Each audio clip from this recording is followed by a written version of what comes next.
Friends, कैसे हैं आप सब। हिंदी के इस नए सेशन में आपका स्वागत है।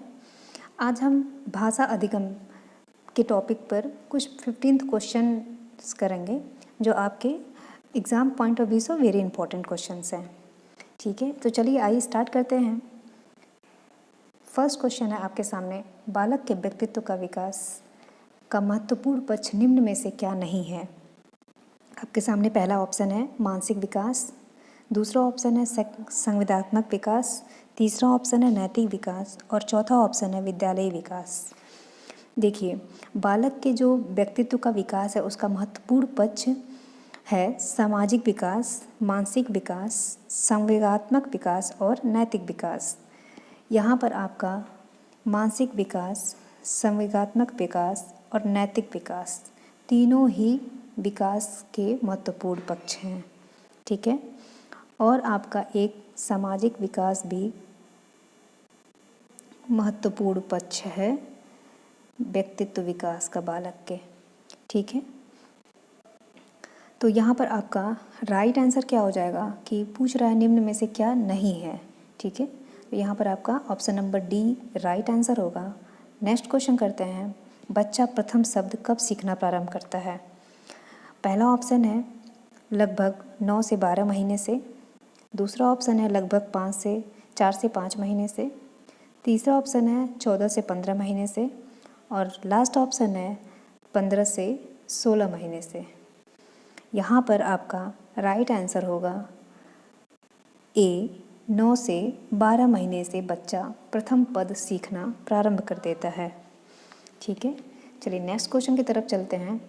बच्चा सरल एवं छोटे वाक्य किस अवस्था तक सीखना प्रारंभ करता है। देखिए, बालक जो होता है वो अपने विकास की अवस्था के साथ जब 4 वर्ष का होता है तो छोटे या इजी वर्ड्स जो है वो सीखना प्रारंभ कर देता है। ठीक है, तो बच्चे द्वारा जो प्रथम उच्चरित शब्द होता है वो अधिक संप्रेषण की क्षमता के प्रारंभ का सूचक होता है। ठीक है, तो यहाँ पर आपका राइट आंसर क्या होगा, 4 वर्ष की अवस्था में बच्चा जो है वो सीखना प्रारंभ कर देता है, इजी वर्ड्स वो बोलने लगता है। ठीक है, 4 वर्ष की अवस्था से। ठीक है, चलिए नेक्स्ट क्वेश्चन करते हैं। शिशु निम्न में से किस वाक्य का प्रयोग नहीं करता है। ठीक है, देखिए पूछ रहा है कि किस वाक्य का प्रयोग नहीं करता है। पहला ऑप्शन है निर्देशक वाक्य। देखिए, निर्देशक वाक्य का प्रयोग शिशु करता है। ठीक है, जैसे निर्देश मतलब आप बोलते हैं तो वो करता है बच्चा। ठीक है, निषेधात्मक वाक्य यानी निगेटिव जो वर्ड्स होते हैं इनको भी करता है। ठीक है, प्रश्नवाचक वाक्य मतलब कुछ पूछते हो तो वो बताता है। यथार्थ वाक्य, देखिए यथार्थ वाक्य का प्रयोग जो है वो शिशु नहीं करता है। ठीक है, लास्ट ऑप्शन डी यथार्थ वाक्य यहाँ पर सही ऑप्शन होगा। चलिए नेक्स्ट क्वेश्चन करते हैं। क्वेश्चन नंबर 5 है, भाषा अधिगम की प्रक्रिया निम्न में से क्या नहीं है। ठीक है, भाषा अधिगम की प्रक्रिया पूछ रहा है। पहला ऑप्शन आपके सामने है अभ्युनुकूलन, सेकंड ऑप्शन अनुकरण और तीसरा ऑप्शन अशुद्धता और डी ऑप्शन है अंतर्दृष्टि। ठीक है, देखिए भाषा अधिगम की 4 प्रक्रियाएं होती हैं।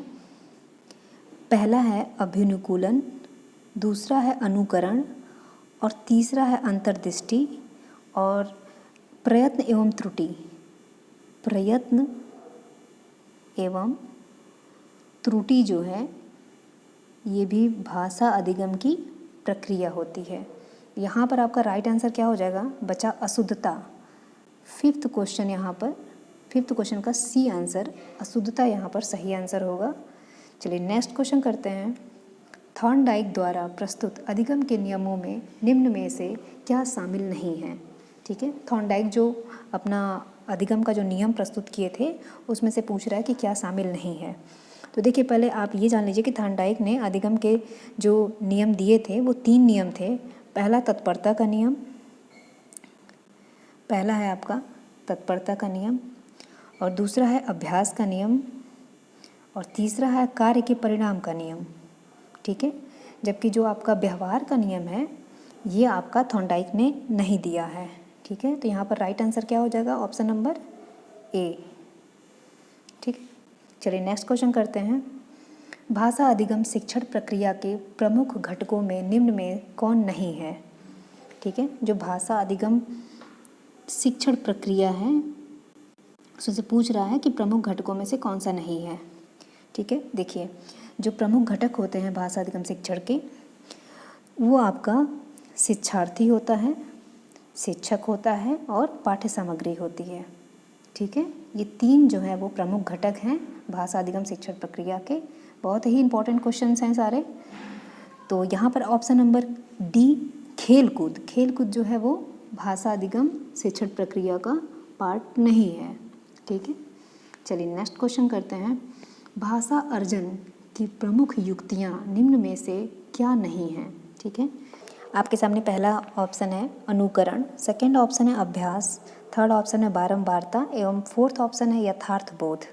देखिए भाषा अर्जन की जो प्रमुख युक्तियां हैं उनमें से अनुकरण, अभिव्यक्ति की व्यग्रता, अभ्यास, बारंबारता और संक्षिप्तता, ये आपके भाषा अर्जन की युक्तियां हैं। ठीक है, तो चलिए ऑप्शन चेक कर लेते हैं।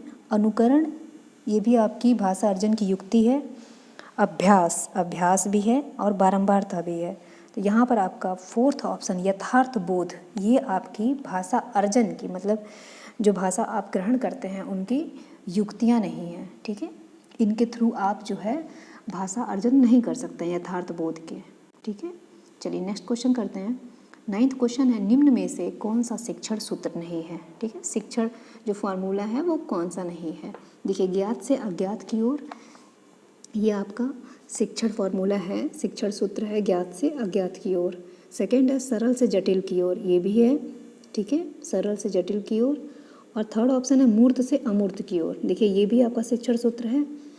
और आपका ज्ञान से वैराग्य की ओर, ये आपका शिक्षण सूत्र नहीं है। ठीक है, तो यहाँ पर राइट आंसर क्या हो जाएगा? यहाँ पे राइट आंसर आपका डी होगा।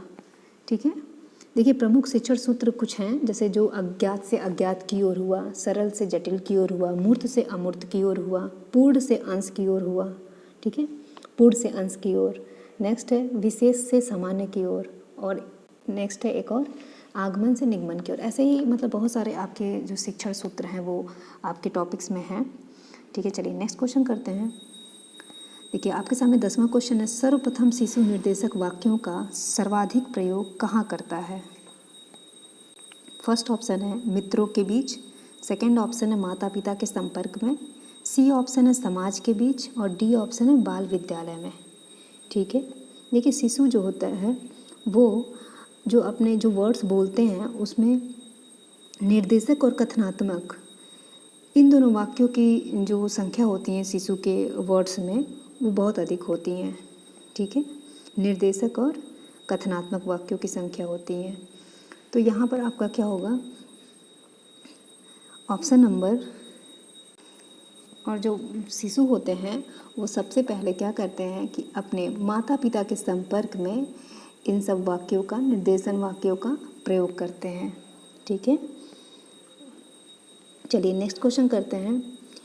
11वां नंबर, मातृभाषा शिक्षण का प्रारंभ कहाँ से होता है?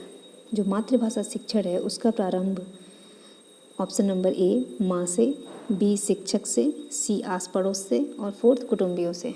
देखिए सभी को आंसर पता होगा, जो मातृभाषा शिक्षण का प्रारंभ होता है वो अपनी माँ से होता है, माँ से स्टार्ट होता है। ठीक है, चलिए नेक्स्ट क्वेश्चन करते हैं। 12th क्वेश्चन है, भाषा शिक्षण के अंतर्गत भाषा के 4 कौशल, ठीक है 4 कौशल हैं, इनमें से किस विकल्प में कौन सा विकल्प जो है वो इनमें से शामिल नहीं है? ठीक है, जो 4 कौशल होते हैं भाषा के, इसमें से कौन सा विकल्प जो शामिल नहीं? देखिए 4 कौशल कौन कौन से हैं भाषा के। पहला है आपका सुनना, पहला सुनना है, दूसरा बोलना है, ठीक है, तीसरा पढ़ना है, और चौथा लिखना है। लिखना जो है वो क्या है? चौथा है। तो इसमें से कौन सा शामिल नहीं है? ऑप्शन नंबर डी, सीखना नहीं होता है भाषा का कौशल। ठीक है, चलिए नेक्स्ट क्वेश्चन करते हैं। 13th क्वेश्चन है आपके सामने, ज्ञानात्मक उद्देश्य के अंतर्गत निम्न में से कौन सा उद्देश्य समाहित नहीं है? तो पहला ऑप्शन है भाषिक तत्वों का ज्ञान, ऑप्शन नंबर सेकंड है विषय वस्तु का ज्ञान, ऑप्शन नंबर सी है अध्ययन का ज्ञान, और डी है रचना कार्यों के विभिन्न रूपों का ज्ञान। ठीक है, देखिए जो भाषिक तत्व ज्ञान और विविध साहित्यिक विधाओं का ज्ञान जो होता है, विषय वस्तु का ज्ञान होता है, रचना कार्य के विविध रूपों का ज्ञान है, ये सब क्या है आपके ज्ञानात्मक उद्देश्य के अंतर्गत आते हैं। ठीक है, तो यहाँ पे आपका भाषिक तत्व का ज्ञान सही है। ठीक है, विषय वस्तु का ज्ञान सही है, रचना कार्य के विभिन्न रूपों का ज्ञान सही है। तो यहाँ पर आपका राइट आंसर क्या हो जाएगा, ऑप्शन नंबर सी, अध्ययन का ज्ञान जो है वो समाहित नहीं है ज्ञानात्मक उद्देश्य में। ठीक है, चलिए आइए बढ़ते हैं नेक्स्ट क्वेश्चन की तरफ। 14th क्वेश्चन है, त्रिभाषा सूत्र के अनुसार कौन कौन सी भाषाएं पढ़ना अनिवार्य है। ठीक है, दिए गए विकल्पों में से गलत विकल्प की पहचान कीजिए। जो त्रिभाषा सूत्र हैं उनमें से कौन कौन सी भाषाएं पढ़ना अनिवार्य हैं। ठीक है, तो देखिए भारत बहुभाषी देश है, सबको पता है, यहाँ बहुत सारी भाषाएं बोली जाती हैं। तो यहाँ प्रत्येक प्रदेश की अपनी मातृभाषा होती है और वह शिक्षा का माध्यम भी होता है। ठीक है, तो यहाँ पे देखिए कम से कम आपको जिस भी माध्यमिक स्तर से बालक को भाषाएं पढ़नी होती हैं वो कम से कम 3 भाषा होती है। यह तो प्रदेश की भाषा होती है, ठीक है, प्रादेशिक भाषा, और दूसरा होता है जिसे प्रदेश भाषा, जिसे मातृभाषा का दर्जा दिया गया है। ठीक है, समझ गए आप। ठीक है, सेकंड क्या होता है, हिंदी भाषा, और तीसरा अंग्रेजी। ठीक है, तो यहाँ पे आपका राइट आंसर क्या हो जाएगा, ऑप्शन नंबर बी, विदेशी भाषा। ठीक है, चलिए नेक्स्ट क्वेश्चन करते हैं। बच्चे की मौखिक अभिव्यक्ति के तहत कौन से तत्व समाहित हैं। बच्चे की मौखिक अभिव्यक्ति के तहत आपका ऑप्शन नंबर ए है लघु उत्तरात्मक प्रश्न, बी है भाषा कौशल के प्रश्न, सी है प्रत्युत्मति के प्रश्न, और डी है उक्त तीनों। ठीक है, तो देखिए बच्चे के जो मौखिक अभिव्यक्ति है उनमें ये तीनों जो प्रश्न हैं वो समाहित हैं। ठीक है, लघु उत्तरात्मक भी होता है, भाषा कौशल का भी प्रश्न होता है, और प्रत्युत्पन्नमति के प्रश्न भी होते हैं। ठीक है, तो यहाँ पर आपका डी ऑप्शन उक्त तीनों राइट आंसर होगा। तो चलिए इस सेशन को समाप्त करते हैं, मिलते हैं नेक्स्ट सेशन में, तब तक के लिए धन्यवाद।